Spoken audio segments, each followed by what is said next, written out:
Salut tout le monde et bienvenue dans ce nouveau numéro de Mémoire d'un vieux geek, dédié cette fois-ci à la NES.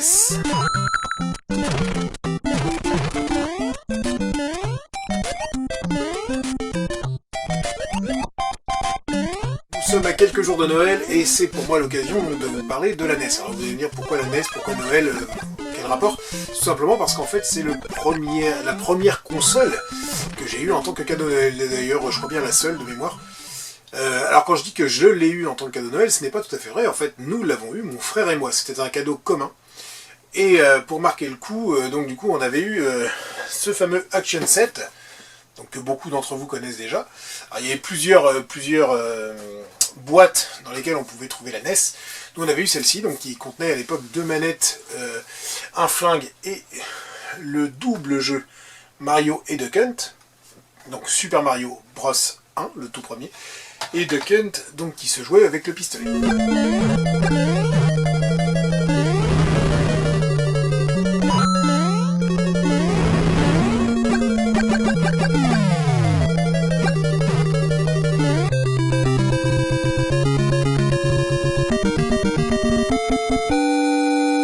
Donc ça c'était le cadeau commun à mon frère et à moi.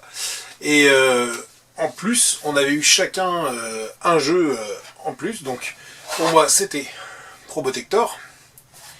Et pour mon frère c'était Tortue Ninja 2, le jeu d'arcade. Alors en vérité ceux que je viens de vous présenter là, c'est pas ceux qu'on avait eu à l'époque à Noël, puisque nous on a fait partie de cette génération qui revendait des consoles au fur et à mesure pour pouvoir en acheter des nouvelles.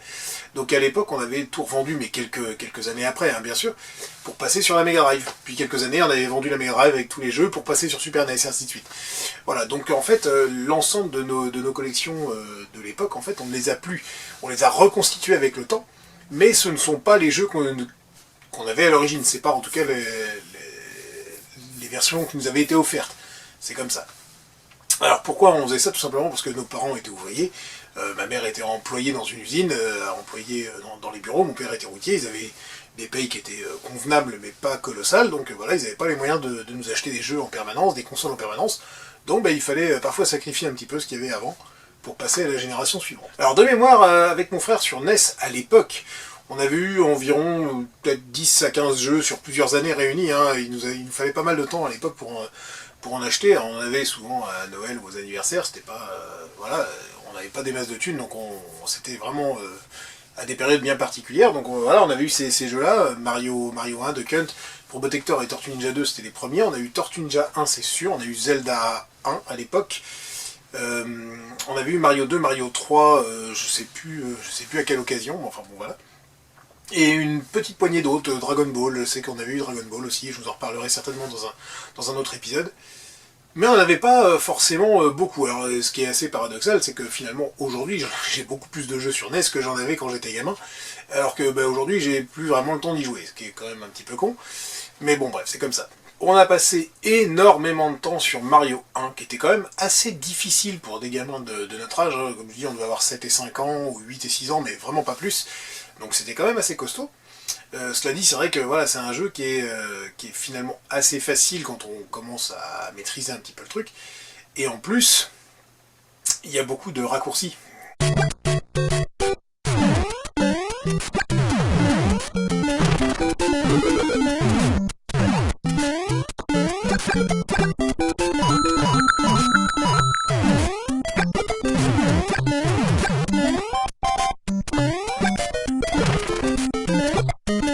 Et donc, quand on a réussi à terminer Mario 1, on s'est offert donc d'autres challenges sur les jeux qui nous avaient été offerts.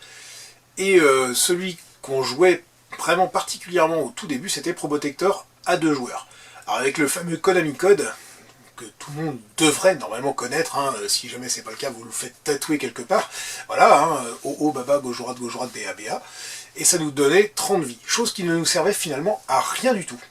Puisqu'en fait, dans Probotector, on y a tellement joué qu'en fait, on le connaissait par cœur. On savait quand sauter, quand passer telle ou telle bestiole, quand tirer avec telle ou telle arme, qui récupérait telle ou telle option, puisque du coup, il se jouait à 2 en même temps. C'était pas l'un après l'autre comme dans Mario 1, justement. Et en fait, on arrivait au boss de fin, et on le déglinguait. Je crois qu'on s'était chronométré. De mémoire, alors je vous dirais peut-être une connerie, il faudra que je redemande à mon frangin s'il s'en souvient, mais je crois qu'on mettait à peu près 28 minutes pour finir le jeu.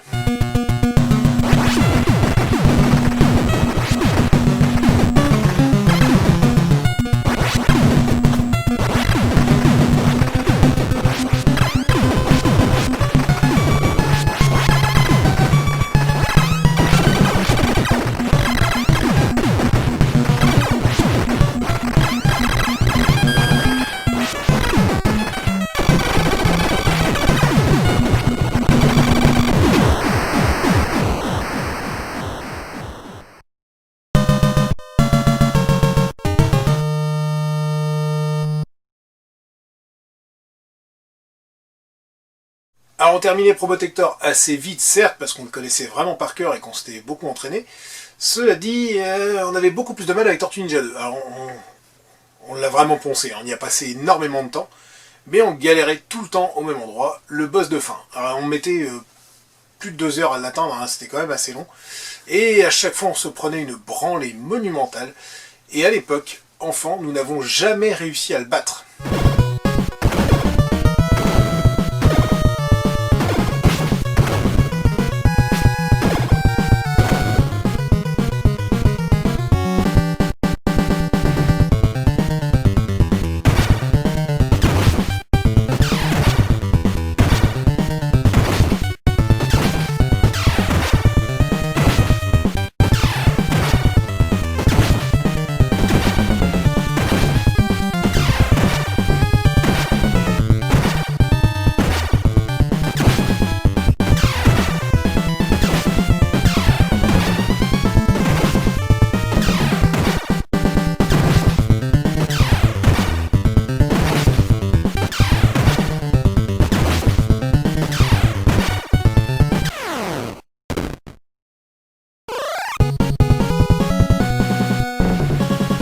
Comme tous les jeux d'arcade, il était relativement difficile, et bon, ce qui semble assez logique, hein, le but c'était justement d'offrir un peu de challenge, mais aussi, tout simplement, les jeux de l'époque étaient beaucoup plus difficiles à proportion que ceux de maintenant. Alors, en soi, ils étaient finalement beaucoup plus courts une fois qu'on les maîtrisait, puisque la plupart on pouvait les finir en quelques heures seulement, mais par contre, ils étaient souvent très difficiles, ce qui nous obligeait à mourir pour recommencer, le fameux Die and Retry. Et dans Tortue Ninja 2, on est mort un paquet de fois et on a retry un paquet de fois aussi. Bon bref, c'est comme ça. Toujours est-il que j'ai réussi à le terminer des années plus tard, donc voilà, quand j'étais étudiant. Là, cette fois-ci en mode 1 joueur. J'en ai chié, vraiment, j'ai vraiment galéré. Mais j'ai réussi à le finir une fois et je l'ai jamais ressorti depuis. D'ailleurs, je sais même pas s'il fonctionne encore, le pauvre. Faudrait peut-être que je reteste, je sais pas, depuis le temps. C'était celui-ci, hein, j'avais dû le choper sur un vide-grenier, je m'en souviens absolument pas. Mais voilà, je sais que j'avais réussi à le terminer une fois, mais j'ai jamais réussi à le finir en mode 2 joueurs avec mon frangin. Et voilà, ça fait partie des petites choses que peut-être on fera si un jour on trouve le temps de le faire devant nos gamins pour leur foutre bien la haine, alors que eux ils n'y arriveront pas.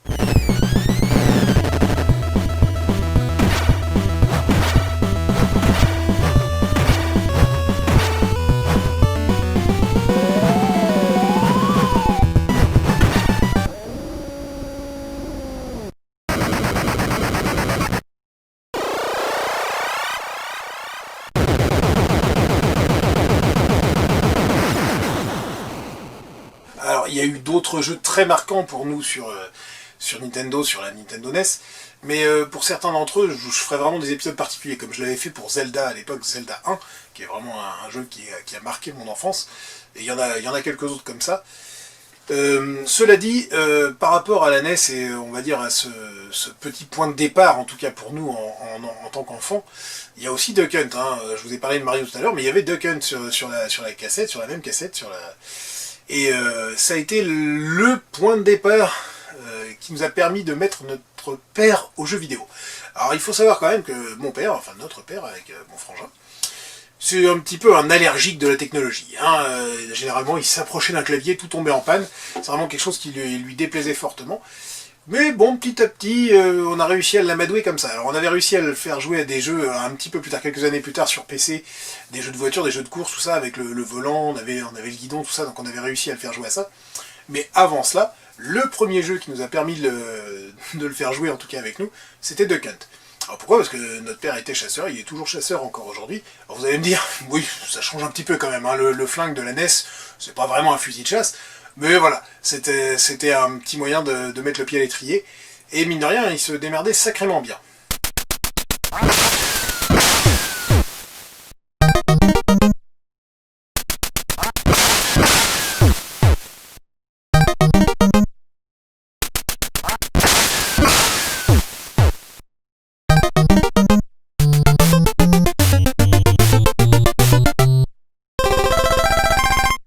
Bon, ça c'est pour la petite anecdote.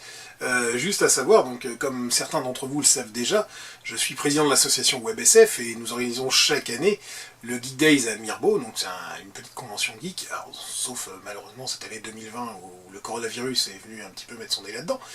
Et chaque année, nous organisons un petit tournoi, donc toute la journée, en fait les gens peuvent venir sur la télé pour s'entraîner, et donc on a Duck Hunt qui tourne toute la journée et le meilleur score reçoit un lot chaque année. Voilà, c'est pour le petit plaisir, se souvenir quand même que ça a existé, même si aujourd'hui voilà, les consoles n'offrent plus ce genre de petits jeux, ça fait toujours un petit truc quoi.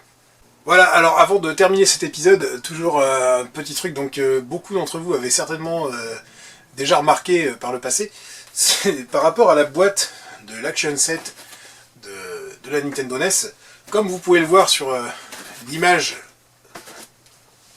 à l'arrière, les enfants sont en train de jouer à la console alors que le jeu qui est fourni est sur la table.